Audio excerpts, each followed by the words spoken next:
This is Talk Business and Politics with Roby Brock. And welcome to today's Talk Business and Politics Daily. I'm Roby Brock. If it's Monday, it's John Brummett. So we've co-opted that whole Meet the Press Sunday thing. It's ours now. They've got nothing on us. They've got nothing. Nothing. Hey, thanks for filling in last week. My voice, as you can tell, is still in recovery mode. You may yet need a replacement this week. No. You think I'm going to make it through today. I can get Absolutely. Charlie Collins back to talk about the gun bill some more. All right. Okay. First of all, I got to express one moment of disappointment in you. Your Twitter feed yesterday during the Razorback game was lacking. I mean, it was only like 3 tweets. And they were generally kind of positive. At least one of them was. May I confess? Yes. I thought that the Hogs would probably get beat 25 points, and I just didn't see any need to sit through it. And then when I got on Twitter and they were like ahead, I tuned in time to jinx them, I guess. So you'll notice most of my tweets were toward the end of the game. Fair weather. You're never going to get this sports gig if you're not there all the time. I don't think I'm going to get it. I've demonstrated on Twitter that I am up to the task, but they're not knocking down my door to put me in the Arkansas Sports Hall of Fame. I'll tell you that. Let's talk about some journalist Hall of Fame at the national level. Jimmy Breslin passes away, famous New York columnist there. I want you to tell me why his passing is a big deal. I think there's probably a lot of people in Arkansas who don't know who he is and why he was so significant.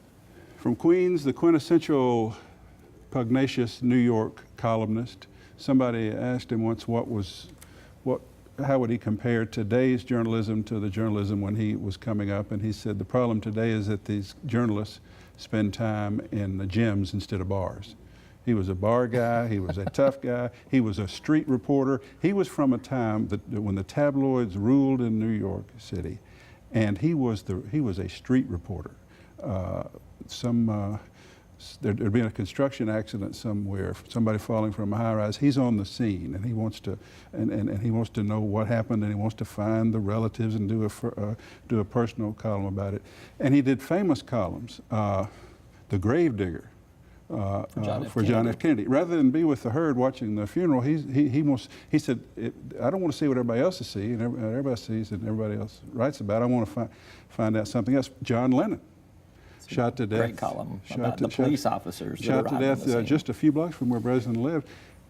He went up there not to write about what was happening, but to find out who was the first police officer here, and then reconstructed his Beatle fandom of childhood.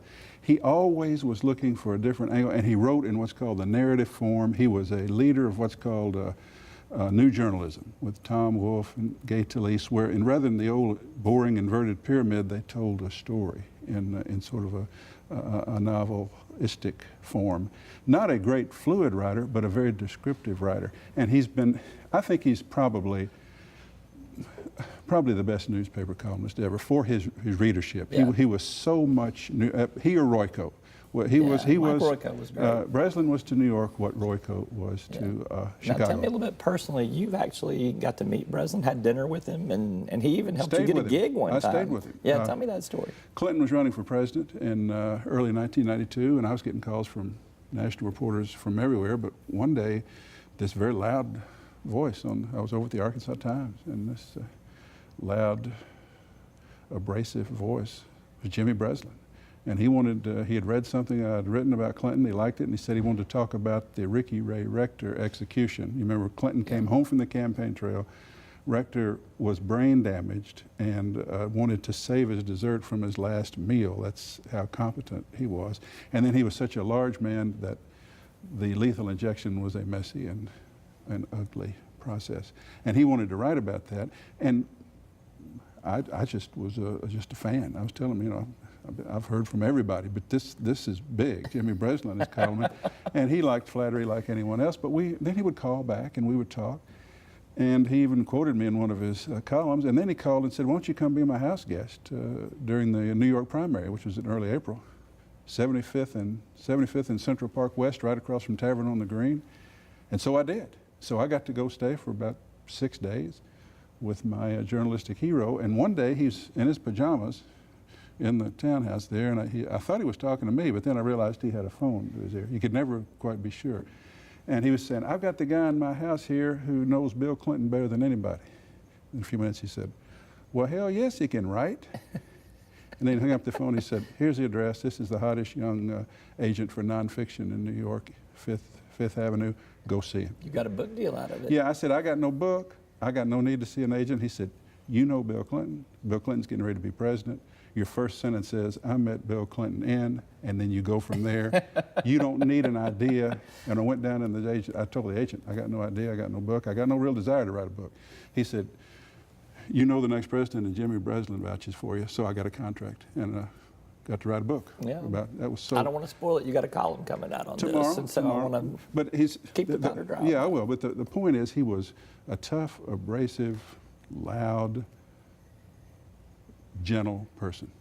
The complexities of people when you get to know them, those are the wonderful human stories that sometimes we encounter. So read my column tomorrow about All right, Jimmy. let's take a commercial break. We'll come back and talk some national politics. Okay. Right after this word from our sponsors. Arkansas Electric Cooperative Corporation provides electric energy across 2/3 of Arkansas. This is an exciting time in our energy history, with incredible progress being made in renewable energy and storage technologies. As our energy portfolio continues to diversify, we'll maintain an all-the-above strategy to provide reliable and affordable electricity.